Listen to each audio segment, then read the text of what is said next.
Hello, everyone. I would like to take this opportunity to sincerely apologize for a statement that I made yesterday at my town hall. I made an incorrect assumption that everyone in the auditorium understood that, yes, we are all going to perish from this earth. So I apologize. And I'm really, really glad that I did not have to bring up the subject of the tooth fairy as well. I'm not sure, but it does look like she might be posting that in a cemetery. Sorry for the dropped lipstick. That was the non-apology from Senator Joni Ernst, who quipped, "We're all going to die," when one of her constituents at a town hall expressed anguish over rollbacks to Medicaid. It prompted this take from Amy Walter, publisher and editor of the Cook Political Report, over the weekend, saying, quote, "In this era of Trump, the idea now is to never apologize, never back down. If you do apologize, you're going to lose the support of your base because they want you to be a fighter." But could no apologies be nearing its limits for Republican voters? Joining us now, host of the Bulwark podcast and MSNBC political analyst Tim Miller, national affairs correspondent at The Nation John Nichols, and Financial Times U.S. national editor and author of Zbig, The Life of Zbigniew Brzezinski, America's Great Power Prophet, Ed Luce. All right, Tim, is it nearing its end?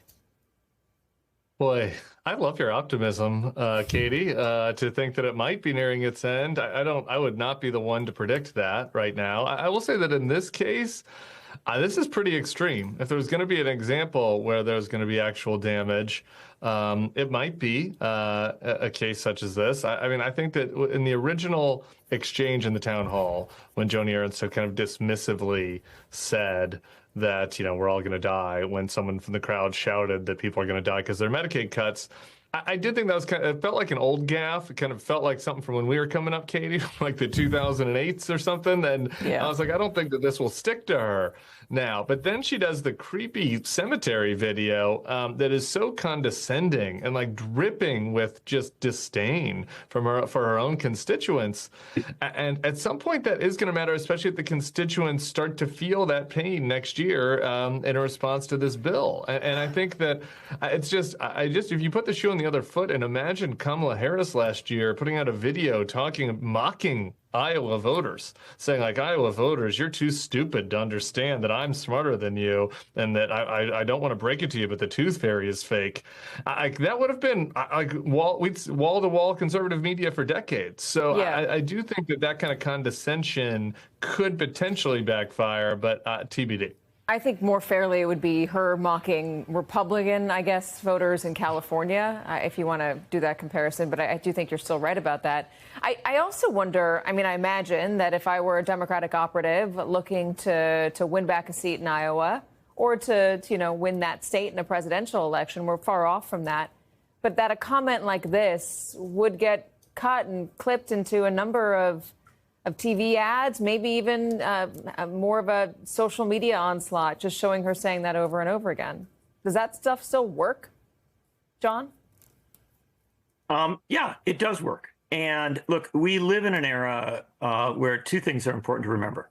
First, states are different. Iowa is different than New York or California. And there is still, as somebody who spent a lot of time in Iowa and lives just across the border from it, there's still a notion of Midwest nice. It's interesting. I watched the town meeting that Ernst participated in, and even the people who were criticizing her got up and thanked her for coming. And so I do think that perhaps in Iowa there is a bit of a unique challenge here politically. But beyond that, we live in the era of mobilization. So each side seeks to mobilize its voters, or frankly, to cause voters on the other side to be a little bit disenchanted. I think a statement like this and the play out of this is one that Democrats are going to take a very serious look at. That doesn't mean that Ernst is going to be beat necessarily, but it does mean that if this race starts to get closer, we are all going to be able to literally say these lines from memory. because they will be repeated so often, they will become so central to the messaging that Democrats use to try and flip that earned seat. And the last thing I'll say on this, which I think is maybe the most important, Democrats lack easy routes to getting a majority in the Senate. And so they are going to be looking very, very hard at every opening, every possibility. Remarkably, Joni Ernst had, as I think Tim says, an initial mistake, which she has now turned into something that is going to be examined very closely as one of those potential routes to victory. All right, so I want to put up on the screen just what Medicaid looks like in Iowa, so we have this context. You have 603,000 children and adults who are enrolled in Iowa Medicaid. 2 in 5 are children. That's 40%. 2 in 5 live in a rural area. People ages 65 plus and people with disabilities are 17% of enrollees, but they account for 51% of the spending. A majority, 77% of Medicaid adults, are working in Iowa. Those numbers could obviously change with this new bill if it gets passed as it currently is. There will be some changes with the work requirements, et cetera. But I'm more broadly speaking, I wonder the identity of the Republican Party, the cruelty. You have the we're all going to die, we're going to cut people from Medicaid. You have the stories that we hear daily now about individuals in small towns or big towns who are being taken by ICE. We talked to Jimena, a 19-year-old girl who was in detention for a few weeks for being mistakenly pulled over. She was driving without a license, but she had been here since she was 4 years old. She was released. There's a woman named Carol who worked in a local diner, was beloved by a small community, who had been here 20 years, came from Hong Kong, was a mother, taken by ICE, is in detention, is facing deportation. Now that community is saying, listen, we're all for deporting criminals. We're not for deporting moms. The cruelty of the last administration harmed Donald Trump with the separation of children from their parents. That was a big headline. It was a big story. It reverberated for a long time. Does the cruelty of this current administration, Ed, resonate in the same way? Well, so if you remember Trump's first term, the 2018 midterms were a big setback for him. And one of the factors that contributed to the blue wave in 2018 was Trump's attempt to repeal Obamacare, which of course expanded Medicaid, was part of. And that produced a real backlash. It also produced one of the last great public acts of John McCain, who voted against Trump's attempt to appeal and basically scuttled that. But there is a lot of mileage in the line, I think, for Democrats, that the cruelty is the point.